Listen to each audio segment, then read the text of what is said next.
현재 나에게 좀 거친 성품이 있다 해도 계속 자기 자신을 탓할 필요가 없습니다.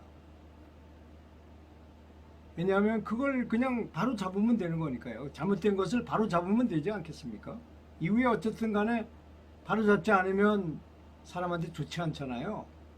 뭐 잘 아시다시피 죽은 다음에까지 우리 의식은 그대로 여기서 사람의 몸으로 살 때하고 똑같은 의식을 그대로 가지고 간다고 하는 거니까 놀라운 거죠. 그것 때문에 내 스스로 나를 고쳐야 될 것 같으면 지옥이라는 불에 가서 자기를 지지는 것이고, 또 그럴 필요가 없는 사람은 가벼운 상태니까 바로 본인이 원하는 천국으로 가게 된다는 것입니다. 우리는 보다 긍정적이고 낙관적이며 대범하게 생각해야 합니다. 그러면 그런 습관이 몸에 배이게 될 것입니다. 모든 것은 일체유심조, 마음이 만들기 때문인 것이죠. 늘 언제나 주의해야 합니다. 그렇기 때문에.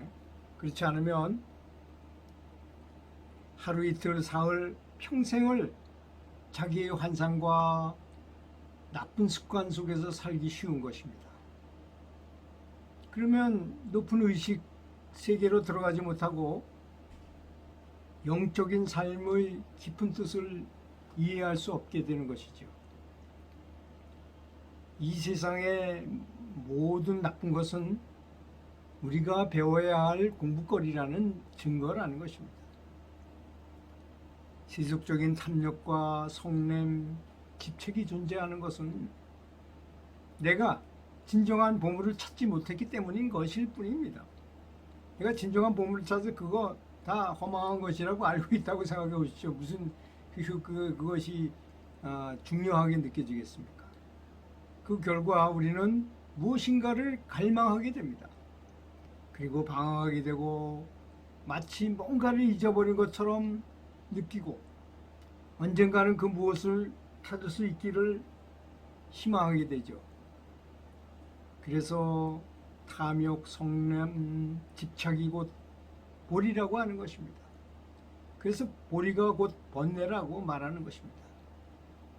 번뇌가 곧 보리, 보리가 곧 번뇌라는 것이다, 이런 얘기죠. 그런 거 있어야만 더 행복한 걸 찾게 되고 내 진정한 내 세계를 찾기 때문에 그렇게 말씀하신 겁니다.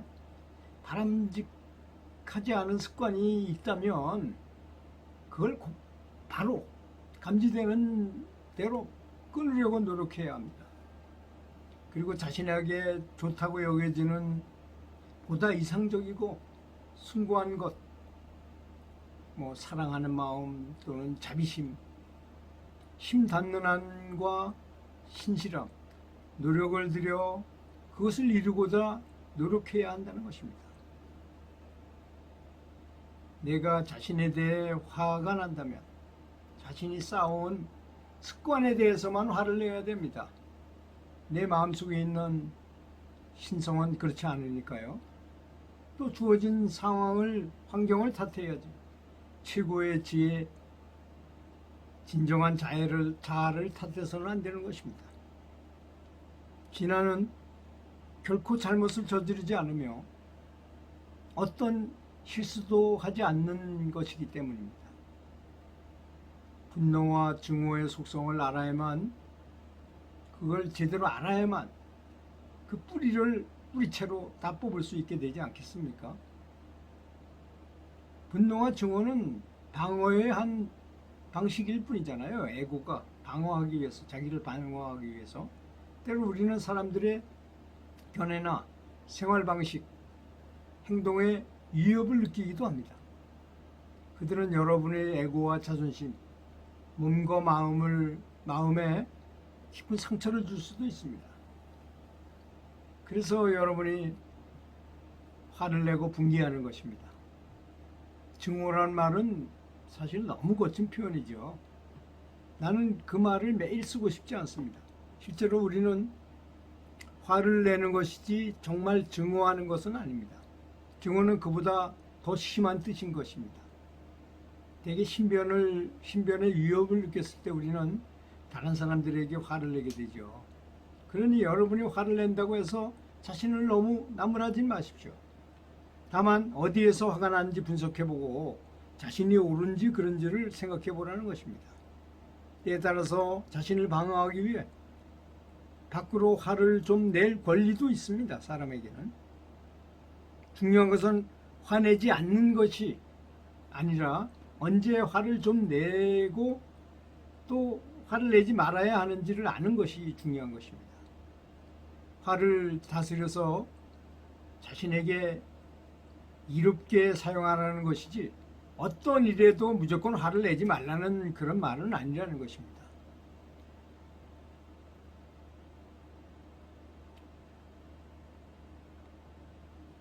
명상가는 스승과 동료들 신으로부터 사랑받고 있음을 느끼게 됩니다. 그러면 우리는 더 이상 어떠한 이기심도 못 느끼고 이기심이 저절로 나를 떠납니다.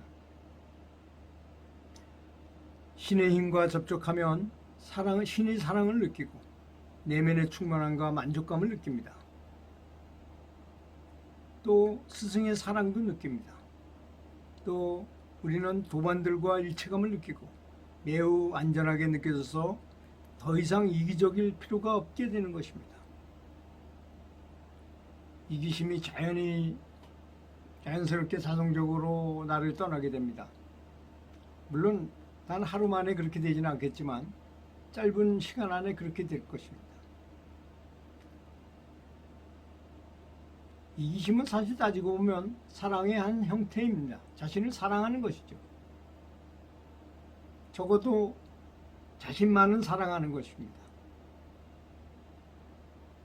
명상가라면 거기에서 배워야 됩니다. 자신을 사랑하는 법을 안다면 나중에 다른 사람들에게 사랑하는 법도 알게 될 것이기 때문입니다. 다른 사람들을 사랑하는 법도 알게 될 것이니까 말입니다.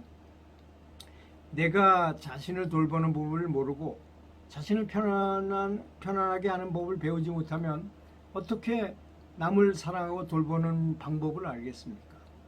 따라서 이기심은 바로 나중에 아주 유용하게 쓰일 하나의 공부인 것입니다. 그때 나는 사랑을 자신에게 또는 다른 사람에게 넓혀갈 수 있는 계기가 되는 것입니다. 이기심도 그래서 번뇌가 볼이라고 말하는 것입니다. 들어주셔서 감사합니다.